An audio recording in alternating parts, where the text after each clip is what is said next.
All right, guys. So as we continue kind of learning and moving through the whole Bible this semester, we've kind of gotten all the way up to this point here. Now we're talking tonight about the four Gospels, the four Gospels. So gospel translated, it really just means good news. And so what you find across all four of these stories are the good news of Jesus's life, death, and resurrection.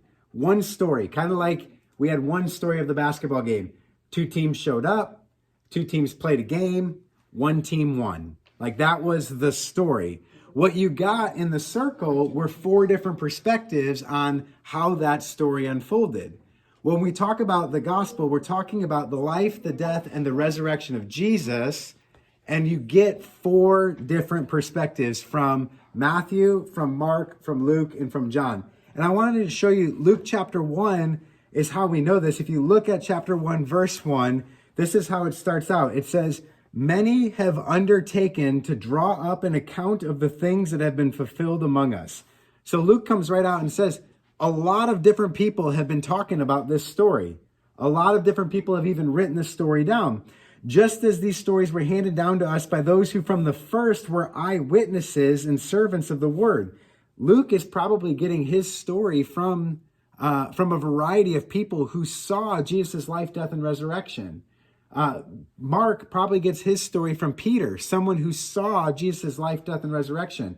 John is one of the fishermen who start to follow Jesus. He saw Jesus' life, death, and resurrection. Matthew was the tax collector who got called out of the tax booth to follow Jesus. He saw Jesus' life, death, and resurrection. That's what Luke says in chapter 1, verse 2. These stories were handed down to us by those who from the first were eyewitnesses and servants of the word.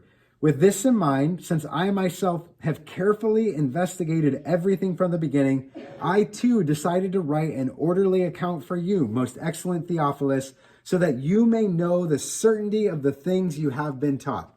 After you guys heard this story of the basketball game, did any of you think U of I won the game?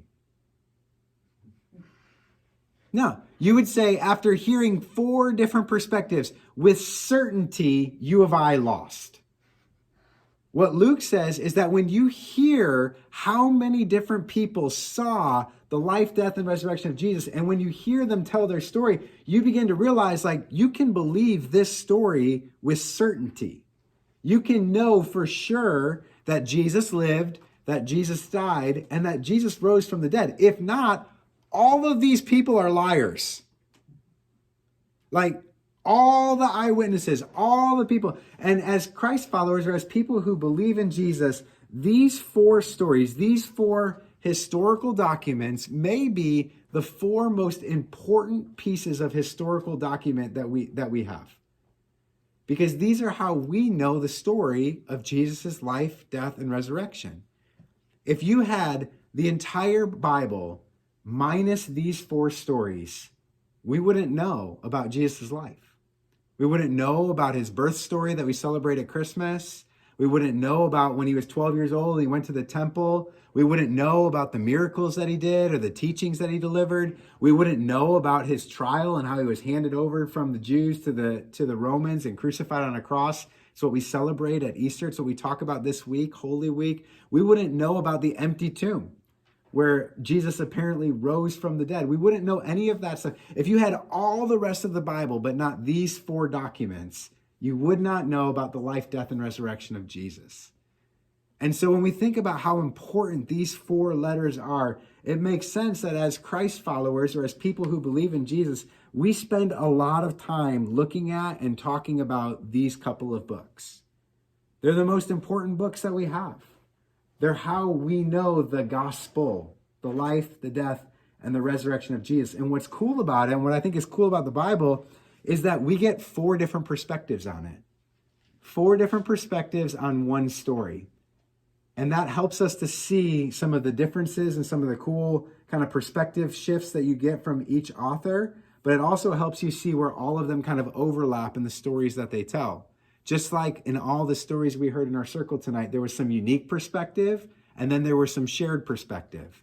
And so what we're going to do now is we're just going to kind of break apart. We're going to talk about how having four different accounts of Jesus' life, death, and resurrection help strengthen our faith. And we're going to talk a little bit about how maybe that would present some challenges, or how there's sometimes things that come up within the different gospel accounts that you might just want to be aware of or be thinking about. And so we're going to break up into groups here. We'll do, let's just do you three over here with Max, you guys here with Rennie, and then ladies, you can all stay with Andrea tonight. And we'll do 3 different groups. And then after a little bit, you guys can pray together, and we'll head upstairs to hang out for a little bit to end the night.